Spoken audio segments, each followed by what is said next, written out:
मसला दुश्मन के आने का नहीं, मसला ये है कि हमने अंदर से दरवाजे खोल दिए हैं। हम बार बार एक ही जाल में फंस जाते हैं। चेहरे बदलते हैं मगर साजिश वही रहती है।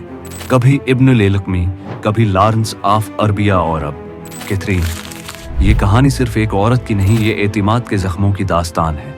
पहले दुश्मन घोड़े पर आता था, अब वो ट्विटर, यूनिवर्सिटी और थिंक टैंक्स के बहस में आता है। हमारी जबान बोलता है, हमारे एहसासात से खेलता है और हमें लगता है ये तो अपना है। कैथरीन पीरीज शाक्दम एक मगरबी औरत, इस्लाम कबूल करती है, यमनी शोहर से शादी करती है, शिया अकायद, फारसी जबान, इस्लामी इस्तिलाहात अपनाती है और ईरान के नजरियाती निज़ाम में इस हद तक घिस जाती है कि लगता है वो वहीं की हो। वो खामिनहाई डाटा यार जैसे हिसास प्लेटफार्म्स पर भी तहरीरें शाया करती रही। हिजाब ओढ़कर इस्लाम का दिफा करती है, मगर असल में वो थी एक खामोश हथियार। उसने आला हुकूमती एहलकारों की बीवियों से दोस्ती की, महफिलों में बैठी, राज सुने, रिकॉर्डिंग्स की और कमांडर्स की हरकत तक याद रखे। ईरान समझता रहा कि वो दुश्मन से बाजी ले रहा है, मगर दुश्मन अंदर से खेल रहा था।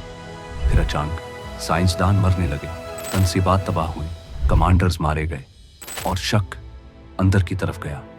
तहकीकात हुई, चेहरा सामने आया। कैथरीन कभी रहबर आला के साथ, कभी सदर रईसी के करीब और कभी कासिम सुलेमानी की महफिलों में बैठी वही कैथरीन आज दुश्मन की सफ में है और मुकम्मल तौर पर गायब हो चुकी है। और फिर वो इस्राएली मीडिया पर जाहिर हुई। नकाब उतरा, चेहरा बदला और बयानिया दुश्मन का हो गया। मगर कैथरीन पहली नहीं थी। 1258 में बगदाद करा, इब्न लालकमी ने मंगोलों को बुलाया। खिलाफत तलवार से नहीं, आतिमाद से करी। लॉरेंस ऑफ अरबिया, अरबों के लिबास में, उनकी जबान में, मगर वफादारी लंदन से। और सल्तनत उस्मानिया टूट गई। 1707 मीर जाफर ने सिराज दौला को बीच डाला। वो हमला भी तोपों से नहीं, वादों से किया गया। हर बार दुश्मन बाहर से नहीं आया, अंदर से निकला। न कोई मुसलमान कभी यहूदी या ईसाई निज़ाम में जाकर वफादारी का निकाब ओढ़कर उनके थिंक टैंक्स तक पहुंचा। तो फिर ये दुराड़ हमेशा एक तरफ ही क्यों है?